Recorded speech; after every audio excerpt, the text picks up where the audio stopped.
아멘. 제가 후배 목사들한테 많이 듣는 얘기 중에 하나가 이런 얘기가 있습니다. 목사님, 책은 어떤 걸 읽어야 돼요? 그걸 제가 좀 많이 듣는 편입니다. 그때 저는 동일한 대답을 해드립니다. 책을 가리지 말고 다 읽어라. 어떤 거든지 간에. 그런데 문제는 뭐냐면은 그 책을 읽고 난 다음에 그것을 내 거로 만들어야 된다. 이런 얘기를 합니다.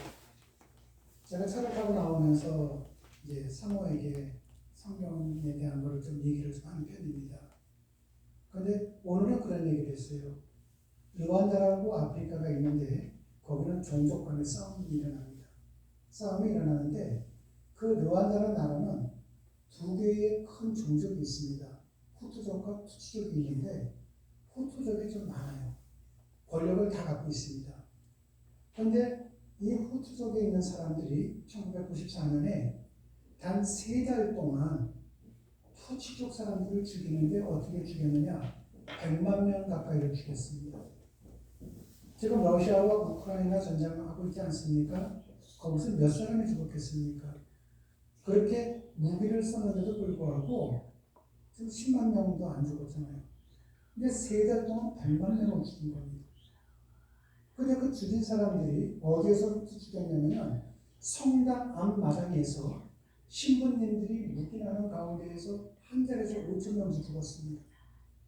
근데 그 성당이 지금은 무엇이냐면은 학살 기념관이 되어 있어요. 학살 기념관이 되어 있는데 그 앞에 가면 뭐라고 써 있냐면 이렇게 써 있습니다. 네가 너를 알고 네가 나를 안다면 너는 나를 죽이지 않았을 텐데. 이 말이 써 있습니다. 물론 우리말로 써 있는 것은 아니고요. 이걸 다른 말로 표현한다면 네가 너가 사람이라는 걸 알고 너와 다른 나도 사람이라는 걸 안다면 사람인 너는 사람인 나를 죽이지 못할 것이다. 여러분, 그 당시에 성당 앞마당에서 신부님들의 묵인하에서 5천 명이 죽었습니다. 그 신부님들이 아무리 자기네들이 후투족이라 할지라도 투치적인 그 사람들이 사람이라는 걸 알고 있는 신부님들 그렇게 못하겠죠. 그런데 오늘날 보면은 껍데기들이 참 많습니다. 목사님들도 그렇고요. 신부님들도 그렇고 성도님들도 마찬가지입니다. 껍데기는 그리스도인인데 그리스도가 없어요. 그래서 오늘 말씀이 바로 그런 내용을 저는 많이 보여주고 있습니다. 오늘 말씀을 이해를 돕기 위해서 여러분들이 이 부분을 꼭 아셔야 돼요. 뭐를 알아야 되면 이 지구상에 여러 나라가 있는데 제일 먼저 세계에서 최초로 큰 데서 4군데에서 문명이 발생을 합니다. 그런데 문명이 발생하는데 이 문명들이 특징이 뭐냐면 물이 있다는 겁니다. 물이 있는 곳에 문명이 발생합니다. 나일강 옆에 이집트 문명이 들어오고 티게스강과 유프라데스강 옆에 메소포타미아 문명이 들어오고 중국의 황하강 유역에 중국 문명이 들어오고 인도의 인더스강 유역에 인더스 문명이 들어오고 이 4군데 물이 있으면 사람이 보입니다. 물이 있으면 마을이 생겨요. 물이 있으면 삶이 생깁니다. 우리나라 역사도 마찬가지입니다. 한강을 두고 싸우는 거예요. 한강을 두고 싸웠죠. 백제지방을 가고 신라지방을 가고 고구려 지방을 간다 하더라도요. 대부분이 강을 두고 싸웁니다. 이것이 대동강이냐 낙동강이냐 금강이냐 이 차이밖에 없어요. 물이 있어야 돼요. 물만 있으면 사람들이 마을을 생기고 삶이 생깁니다. 그런데 여러분에게 뭐가 있습니까? 생명수 되시는 예수 그리스도께서 계시거든요. 그리스도인들에게는. 그러면은 생명수 할 때 숫자는 물 숫자입니다. 생명수 되시는 예수 그리스도께서 나와 함께 하신다면은 내 삶 속에 마을이 생기고 삶이 생기고 활력이 생기는 거예요. 그런데 그러지 못할 때가 많죠. 이건 우리뿐만이 아닙니다. 8장을 보면은요. 예수님께서 이제 배를 타고 가시는 겁니다. 제자들과 함께. 예수님이 제자들에게 너희들 가 이것이 아니라 같이 타고 가셨습니다. 근데 그때 뭐가 부냐면은 폭풍이 불기 시작했습니다. 폭풍이 불자 제자들이 제일 먼저 무엇을 했을까요? 이 제자들 직업이 어부입니다. 어부이다 보니까 주님이 주무시는데 깨우지 않고 자기네들이 다 해봤겠죠. 어부들이 하다 보면은 좋은 날씨를 만날 때도 있고 태풍이 불 때도 있습니다. 그런데도 불구하고 이 태풍을 통제할 수가 없었습니다. 그러다 보니까 두려운 거죠. 두렵다 보니까 이 제자들이 어떻게 하냐면은 예수님에게 말씀합니다. 주님 일어나세요. 우리 좀 구원해 주세요. 우리가 지금 죽겠습니다. 절망적인 목소리로 주님을 깨운 겁니다.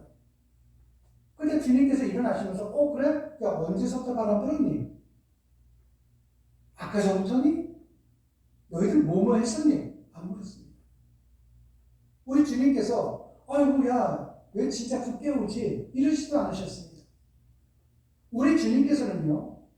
주님 우리가 지금 죽겠습니다. 구원해 주세요. 하자 이 믿음이 없는 것들아 꾸짖으셨습니다. 주님께서는 잠을 깨웠기 때문에 꾸짖는 것이 아니라 믿음이 없기 때문에 꾸짖으신 거예요. 자, 이 배가 지금요 뭐를 만났습니까? 폭풍을 만났습니다. 그 안에 누가 계셨습니까? 예수님이 계셨잖아요. 예수님이 함께만 하시면은 그 제자들이 보았을 때에 예수님은 죽은 자도 살리셨습니다. 환자도 살리셨습니다. 모든 걸 다 하신 분이시거든요. 근데 그 주님을 보아놓고서도 자기네들이 두 눈을 봤는데도 불구하고 그 예수님이 계신데도 불구하고 그 예수님을 믿지 않은 거죠. 내 힘으로 한번 해볼까? 내가 해보니까 안 되니까 그때 가서 예수님을 깨우면서 뭐라고 얘기합니까? 주님 죄송합니다. 저희가 믿음이 없습니다. 이것이 아니라 주님 좀 일어나세요. 이랬단 말이에요. 근데 이게 우리의 모습 아니겠습니까? 제자들은 눈으로 예수님의 기적과 이적을 행하신 걸 보셨습니다. 우리는 어떻게 봤죠? 말씀으로 봤잖아요. 말씀으로 듣고 믿음의 눈으로 봐왔단 말이죠. 그런데 우리의 인생에서 폭풍 칠 때 어떻게 됐습니까?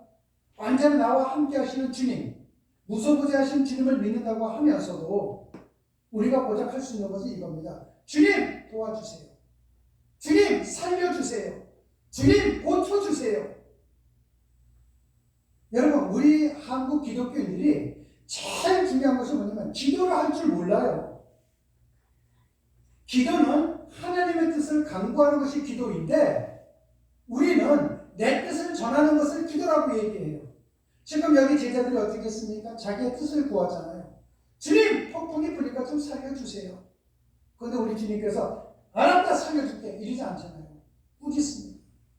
꾸짖고 난 다음에 뭐라고 하십니까? 폭풍을 멈추게 하시죠. 여러분 우리가 믿는 하나님은요 내 머릿속에 있는 하나님이 아닙니다.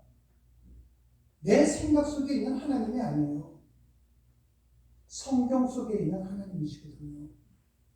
그래서 성경의 말씀을 보고 성경의 말씀을 듣는 겁니다.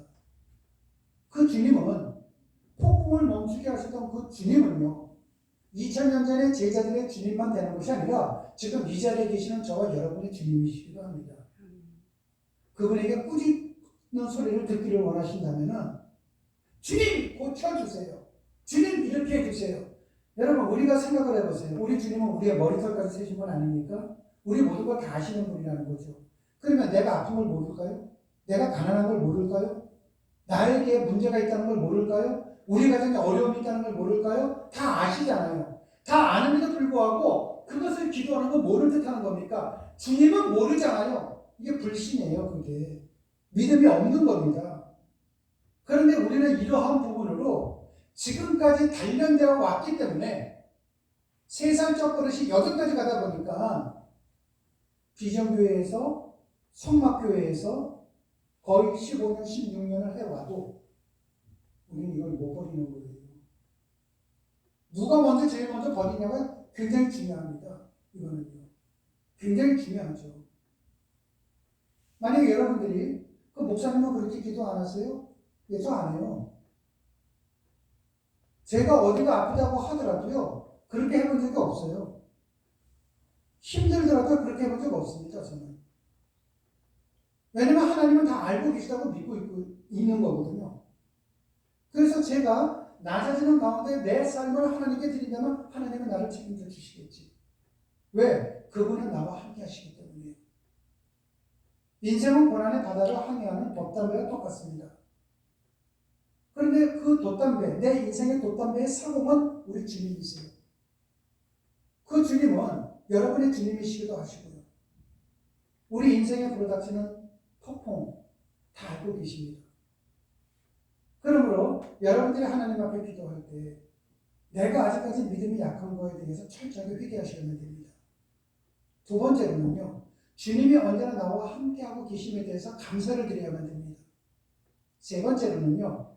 내 이웃을 내 몸과 같이 사랑하라 했으니 우리 주변에서 기도하는 사람이 있고 안 하는 사람이 있고 구별하지 마시고 그분들의 어떤 문제가 있다면 그분들에게 아픔이 있다면 그것을 해결해 달라고 그분들 곳은 우리가 기도해 드리는 것입니다.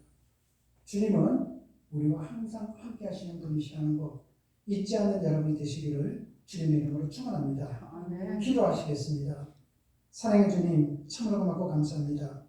두 눈으로 주님이심을 목격하고도 받아들이지 못했던 제자들처럼 하나님 우리도 말씀을 통하여 주님의 능력, 주님의 사랑을 보아왔음에도 불구하고 그 주님을 우리가 믿지 못하고 살 때도 많았습니다. 오늘 이 시간 이후서부터 거듭나기를 소망합니다. 새로워지기를 소망합니다. 성숙해지기를 소망합니다. 성령께서 도와주시옵소서. 주님 고맙습니다. 예수님 이름으로 기도드렸습니다. 아멘.